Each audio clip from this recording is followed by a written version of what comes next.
গত ৪ নভেম্বর আমেরিকার new York সিটির মেয়র হিসেবে নির্বাচিত প্রথম মুসলিম জোহরান মামদানি তার বিজয় ভাষণে তার বিজয়কে সবার বিজয়ের পাশাপাশি একজন বাংলাদেশি আন্টির বিজয় হিসেবে ঘোষণা করেন। জোহরান মামদানির সেই বাংলাদেশি আন্টি কে তা কি জানেন? তিনি হলেন বাংলাদেশের ইসলামী আন্দোলনের অ্যাকিলিস হিল ভেঙে দিয়ে একটা শক্তিশালী অর্থনৈতিক কাঠামো বিনির্মাণের প্রবাদ পুরুষ শহীদ মীর কাসেম আলীর ছোট ভাই মীর মাসুম আলীর সহধর্মিণী। স্ট্যাটেন আইল্যান্ডে মুসলিম কিংবা অমুসলিম গোটা কমিউনিটিতে সমানভাবে জনপ্রিয় এই পরিবারটি এবারের নিউ ইয়র্কের মেয়র নির্বাচনে অপরিসীম ভূমিকা রেখেছেন।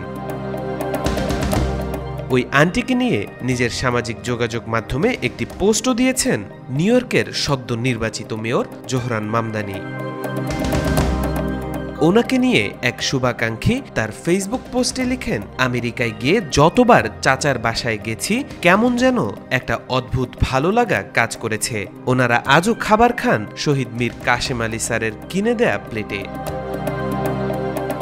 তারপর আবার লিখেন, কত কষ্ট বুকে জমিয়ে রেখে এই মানুষগুলো উম্মার কল্যাণে নিজেদেরকে বিলিয়ে দিচ্ছে, সেইটা নিজ চোখে না দেখলে বিশ্বাস হবে না কারো। মহান আল্লাহ মাসুম চাচা, শাহানা চাচিয়াম্মাকে নেক হায়াত দান করুন, আমিন।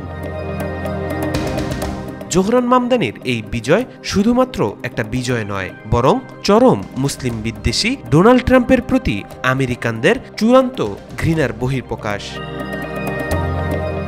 তৌফিকুল ইসলাম, আজকাল।